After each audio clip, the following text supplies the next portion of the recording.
샬롬, 반갑습니다. 오늘은 요한계시록 4장 1절로 11절까지 우리가 강해를 하도록 하겠습니다. 계시록 1장 19절에 보면 주님께서 요한에게 내 본 것과 이제 있는 일과 장차 될 일을 기록하라고 말씀하셨기 때문에 요한은 이제 본 4장에서부터는 장차 될 일을 기록하고 있으며 여기서부터 요한계시록 본론이 시작이 됩니다. 먼저 휴거를 상징하는 요한이 들림이 있고 하늘의 보좌까지 끌려 올라간 요한은 보좌에 앉으신 이 모양, 또 보좌를 두른 무지개, 그리고 보좌 주위에 24장로와 네 생물, 보좌 앞에 켜져 있는 7등불, 보좌 앞의 시험 같은 유리바다, 24장로들이 경배와 찬양하는 모습을 보고 간단히 기록하고 있습니다. 먼저 본문 1절입니다. 이 일 후에 내가 보니 하늘에 열린 문이 있는데 내가 들은 바 처음에 내게 말하던 나팔 소리 같은 그 음성이 가로되 이리로 올라오라. 이후에 마땅히 될 일을 내가 내게 보이리라 하시더라. 아멘. 1절에서 이 일 후에라고 했습니다. 이 일 후에 영화된 그리스도의 모습을 보고 그가 7교회에 전할 메시지를 들은 그 땅의 사건들이 갑자기 하늘의 장면으로 옮겨지면서 22장까지 미래에 되어질 우주적인 사건들로 가득 차 있습니다. 여기서부터 종말을 향하여 모든 상황이 급하게 움직이기 시작합니다. 대환난이 시작되기 전의 전주곡으로서 전모를 보고 기록하기 시작합니다. 여기서부터 주석상에 난해한 점이 있어서 이 칼빈은 사장에서 주석 작업을 멈췄다라고 말합니다. 그러나 계시록의 비밀은 종말론적인 하나님의 계획을 믿는 사람에게는 열려진 신비입니다. 이것은 성령께서 깨닫는 마음과 계시의 영을 주시기 때문입니다. 하늘에 열린 문이 있는데 라고 또 합니다. 요한은 하늘에 문이 열려 있는 것을 보게 됩니다. 요한계시록에는 하늘문이 2번 열리는 것으로 나오는데 요한이 올라갈 때 열리고 19장에서 주님의 백마를 타고 재림하실 때에 하늘문이 열립니다. 하늘과 지상은 다른 차원의 세계입니다. 그러므로 하늘문이 열리지 않으면 하늘의 장면을 볼 수 없는 것이죠.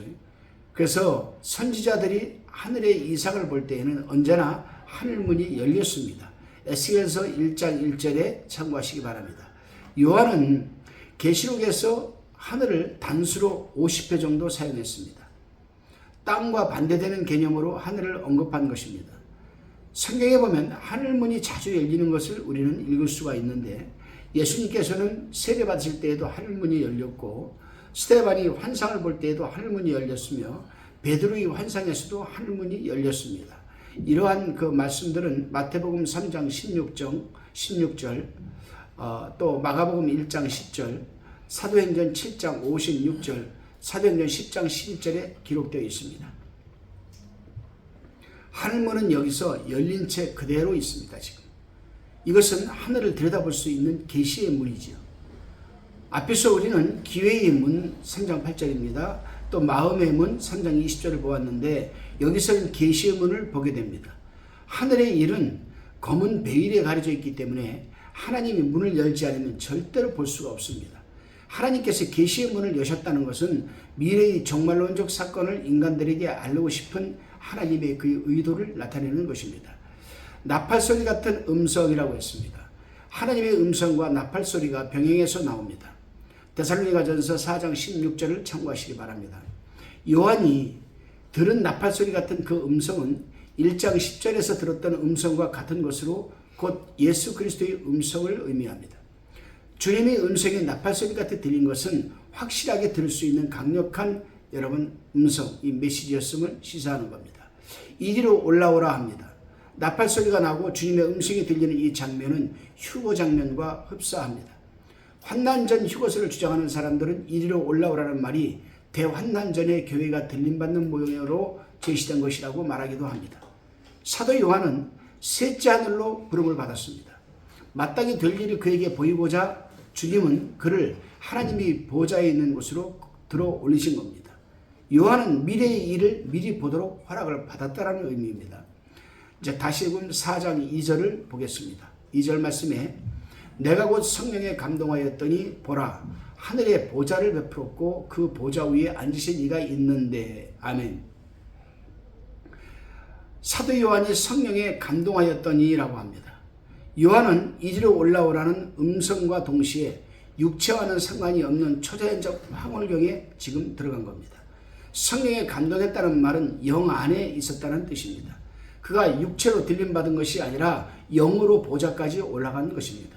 그는 성령의 절대적인 지배 아래서 지금 계시를 받고 있는 겁니다.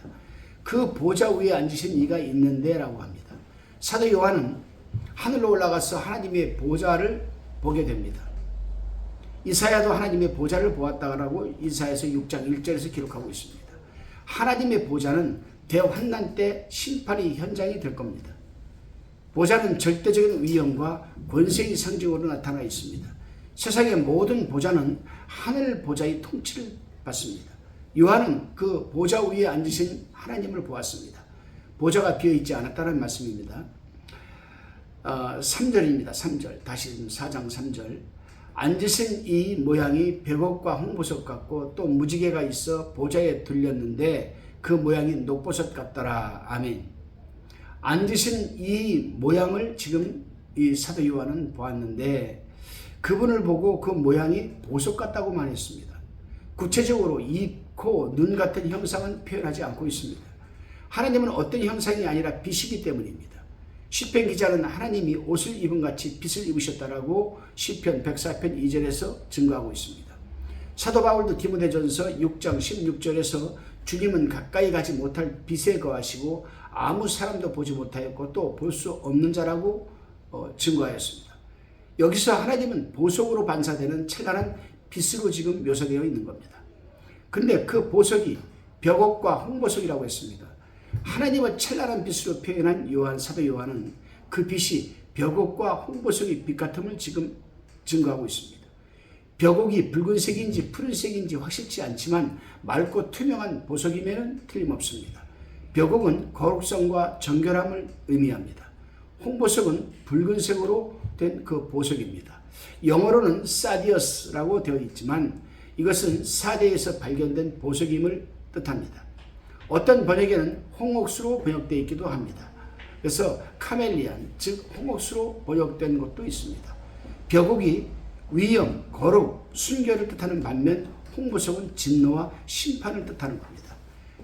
하나님은 거룩하시고 공의로우신 분인 반면에 죄에 대하여는 반드시 심판을 하시는 무서운 분이십니다.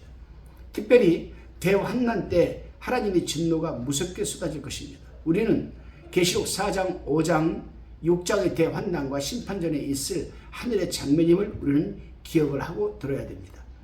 또 무지개가 있어 보좌에 들렸는데 그 모양이 녹보석 같더라 라고 합니다. 하나님의 보좌는 은혜와 자비 뜻하는 녹보석으로 둘러싸여 있습니다. 녹보석은 푸른 에메랄드입니다. 무지개는 노아 홍수 후 언약의 상징으로 이것은 진노 중에도 자비를 베푸시겠다는 하나님의 뜻이기도 합니다.